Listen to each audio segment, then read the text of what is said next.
Lo que hoy te voy a decir es un asunto de vida o muerte. Este es el mensaje más importante que vas a oír en tu vida. No hace falta mirar tanto al mundo para darnos cuenta de que el ser humano es malo.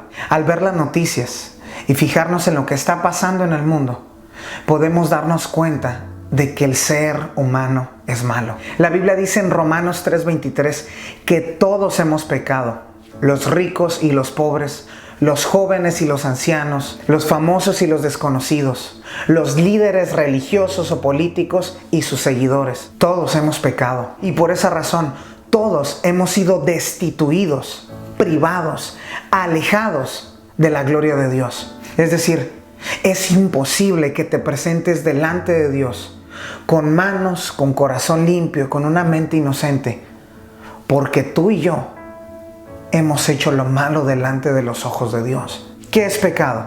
Pecado es hacer todo aquello que a Dios no le agrada y también es no hacer las cosas que sí le agradan. Mentir, robar, matar, desearle la muerte a alguien, envidiar, hablar falsedades de otra persona, adulterar, fornicar y cualquier tipo de perversión o inmoralidad sexual.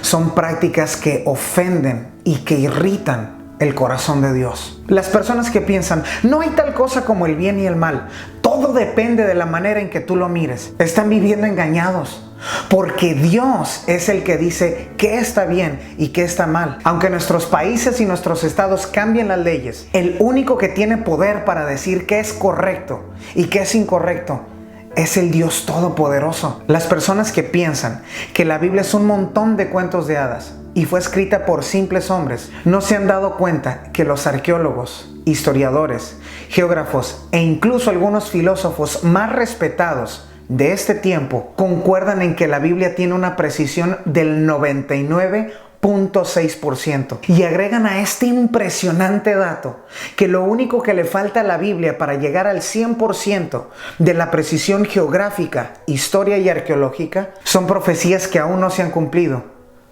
pero con seguridad se cumplirán. Es decir, eruditos y expertos en la materia creen en la veracidad y en la inerrancia de la Biblia. Las leyes morales fueron dadas por Dios.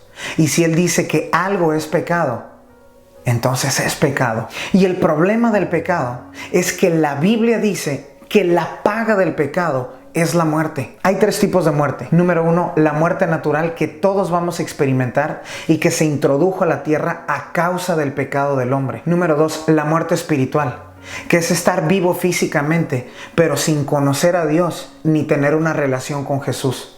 Si no tienes a Jesús, no tienes vida. La muerte número 3 es la peor de todas, porque no tiene solución, porque se lleva a cabo cuando mueres físicamente mientras estabas muerto espiritualmente. Es decir, la persona que muere físicamente sin haber conocido a Jesús muere para siempre. Y esta muerte la Biblia la describe como estar en el infierno primeramente y luego en el lago de fuego. La Biblia describe el infierno y el lago de fuego como horribles lugares de tortura, donde la gente cae en prisiones de oscuridad, mientras se están quemando y se están pudriendo para siempre, porque en ese lugar la llama jamás se apagará y el gusano jamás morirá. Y por favor no te engañes diciendo, yo soy una buena persona, no le hago mal a nadie, porque todos pecamos.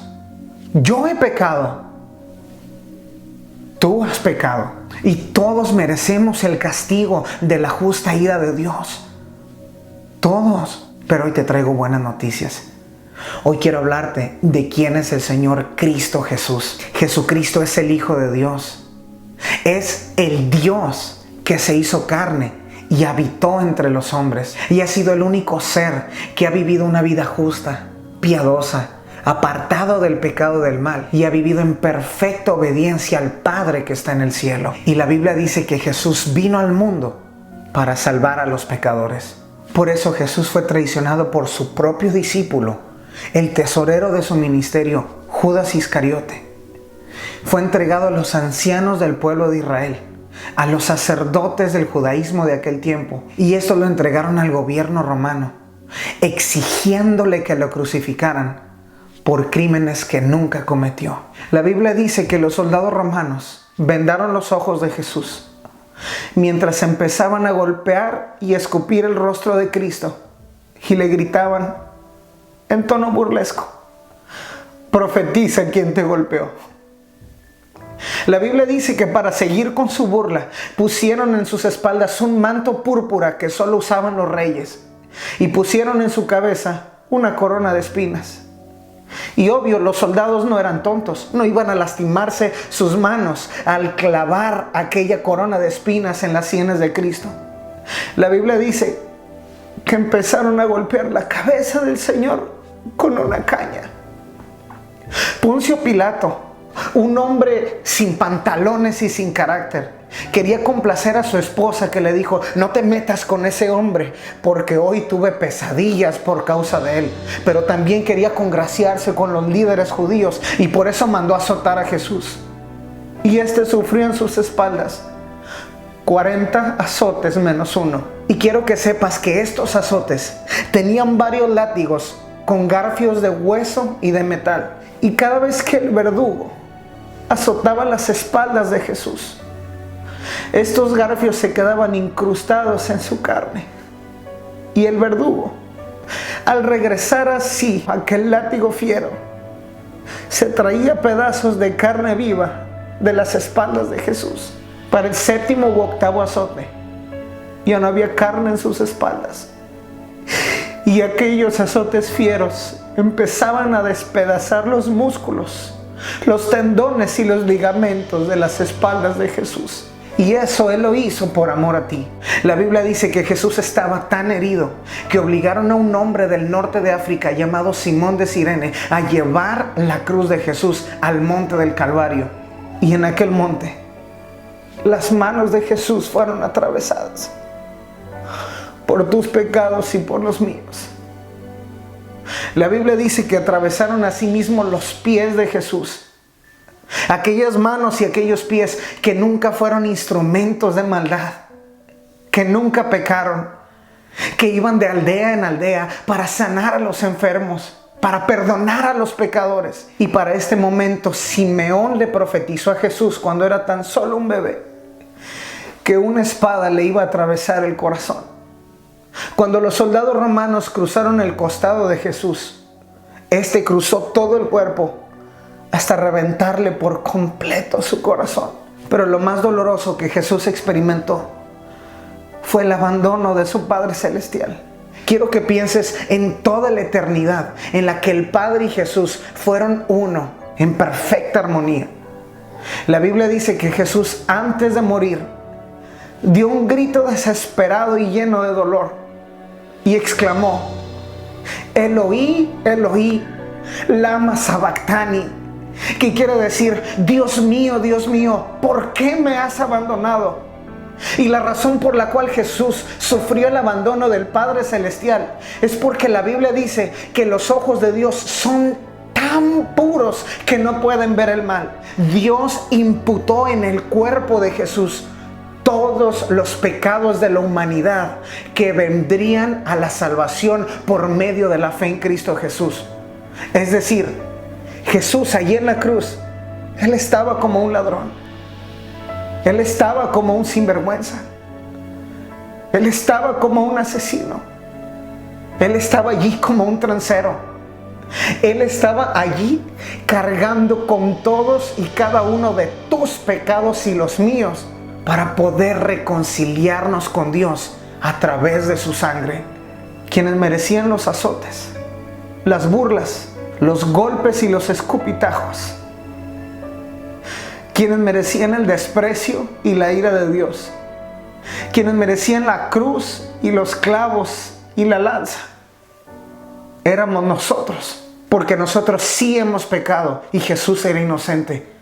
Pero el Señor se desprendió de su propio Hijo para que a través de la sangre de Cristo Jesús se abriera el nuevo y vivo camino por el cual nosotros podemos llegar al Padre Celestial. Jesús no solamente murió en la cruz del Calvario, también resucitó con poder al tercer día. Y los historiadores y arqueólogos más respetados de nuestro tiempo confirman y avalan que es por lo menos 1000 veces más fácil comprobar la resurrección de Jesús que la existencia de Alejandro Magno y del filósofo Plato juntos. ¿Y sabes por qué?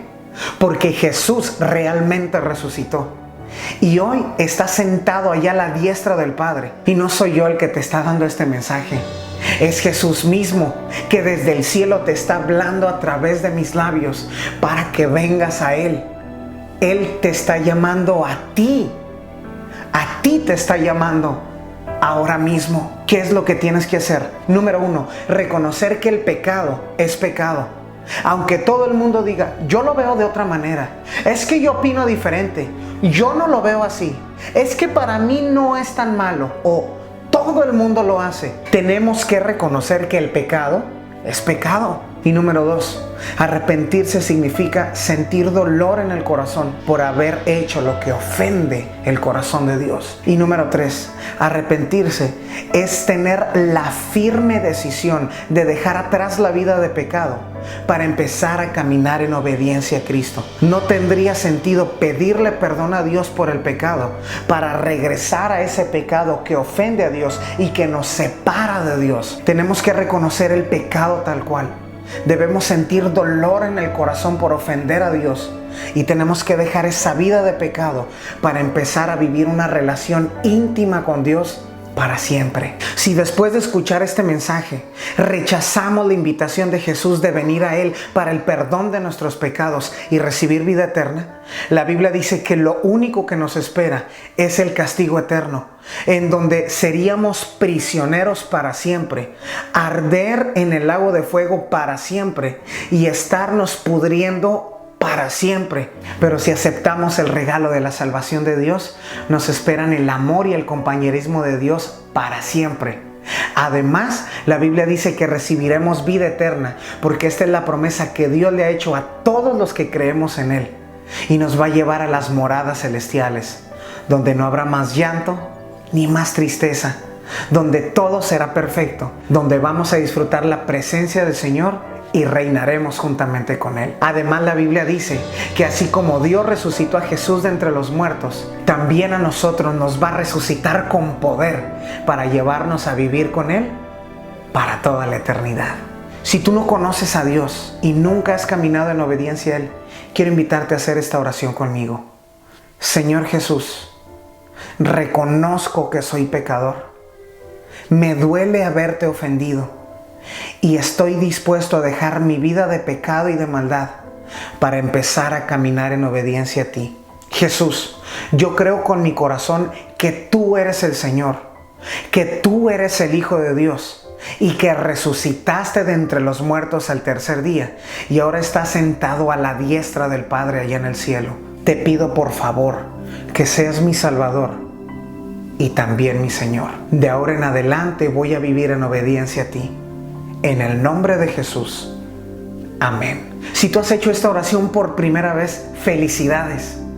Ahora eres un hijo de Dios. Ahora lo que tienes que hacer es orar y leer la Biblia todos los días para que cuides tu relación con Cristo Jesús. También tienes que encontrar una iglesia cristiana en donde se prediquen las verdades de la Biblia para que te congregues con regularidad y de esta manera puedas crecer en la gracia y en el conocimiento de nuestro Señor Jesucristo. Si tú ya eres cristiano, por favor comparte este video y etiqueta a todos tus amigos para que todos sepan quién es Jesús. Si usted es líder de jóvenes, pastor o director de alguna organización y le gustaría extendernos una invitación para predicar el mensaje del Evangelio a su país, a su organización o a su iglesia, escríbanos al correo que aparece en pantalla. Nos llenará de mucho gozo colaborar con ustedes para arrebatarle las almas a Satanás y poblar el cielo en el nombre de Jesús. Soy el evangelista Fernando Gallegos. Dios le bendiga.